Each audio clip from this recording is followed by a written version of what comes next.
The Lion, the Mouse, and the Cycle of Power. A fable about who really controls the forest. There's a moment in this story where a king begs a peasant not to tell anyone what he saw. Think about that. The most powerful creature in the forest, reduced to pleading for silence from the smallest. This isn't just a cute animal fable about kindness. This is a surgical examination of how power works, how it's maintained through performance, and what happens when that performance cracks. The bear everyone's trying to wake up is not the real problem. He never was. On the surface, this is straightforward. A mouse can't sleep because a hibernating bear snores too loudly. He tries everything. Talking, bugles, nothing works. His friends suggest getting the lion, whose roar is legendary. The mouse, terrified, approaches the king of the forest and asks for help. The lion refuses. He calls the mouse too small to matter, not even snack size, and walks away. That rejection should end the story, but it doesn't, because moments later, the mouse discovers the lion in the forest, alone, scratching himself violently against a tree. The king has fleas, and he's desperate to hide it. Let's examine what the lion actually says when he refuses to help. "I don't have time to spend for a tiny, little, useless mouse like you. I am king of the forest. Not, I'm busy. Not, I don't help strangers." He specifically invokes his title, his position, his role. This is a creature who understands power as theater. He doesn't refuse because he's cruel. He refuses because helping the mouse would contradict his performance of kingship. Kings don't serve peasants. They don't solve small problems. They maintain mystique through distance and spectacle. But here's what's fascinating. The moment he walks away, he immediately retreats to scratch himself in private. The lion isn't actually busy. He's itching. He's in agony. But he'd rather suffer than let anyone see him compromised, because the instant the forest witnesses the king looking weak or silly, his authority evaporates. Power in this world isn't about actual strength. It's about the illusion of invincibility. The lion's rejection of the mouse isn't cruelty, it's self-preservation. Now watch what happens when the mouse finds the lion vulnerable. Does he gloat? Does he demand payment for help? No. He immediately offers assistance. "Let me help you." The lion, even while suffering, tries to maintain his facade. "How can you help me? You're just a little mouse.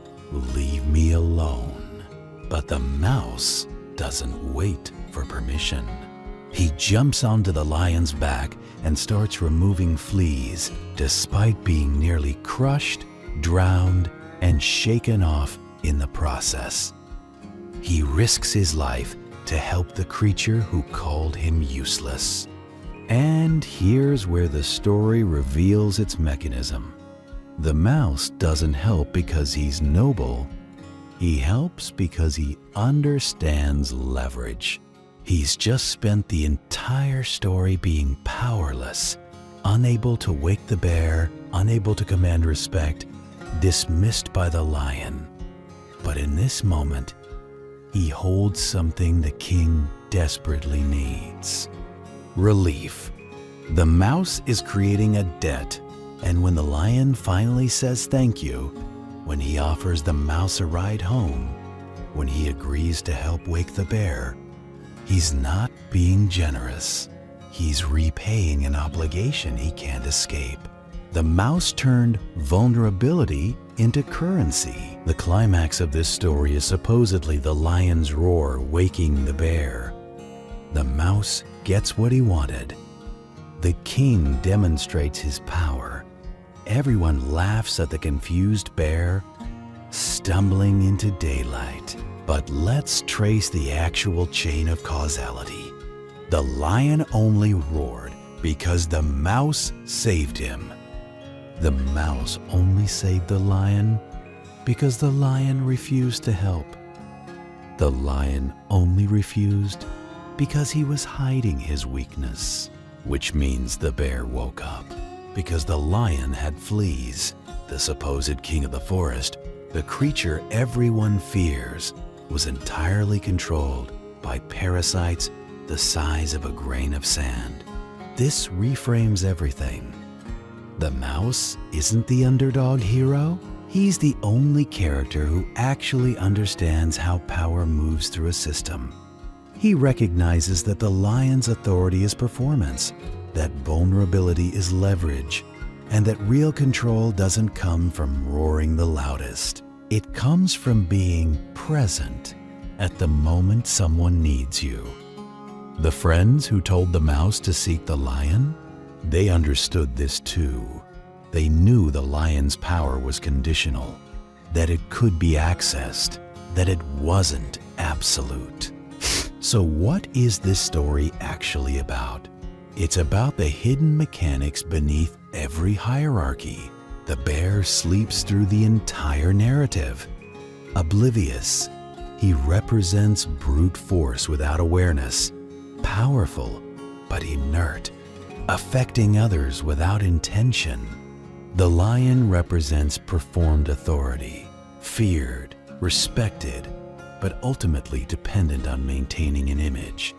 And the mouse represents tactical awareness, the ability to see where power is fragile and exploit those cracks, not through force, but through positioning. The final image is everyone laughing at the silly bear. But who's really silly? The bear who slept? The lion who needed a mouse? Or the entire forest that believes power flows from the top down? When this story just proved it, flows from whoever controls the moment? The mouse returns to a forest that still sees him as small, but he's the only creature who just orchestrated the actions of a king. And the most unsettling part? He'll probably never get credit for it. Because that's how real power works. It's not loud, it's not visible. It's just there, moving beneath the surface, waiting for the right moment to remind everyone who was actually in control all along.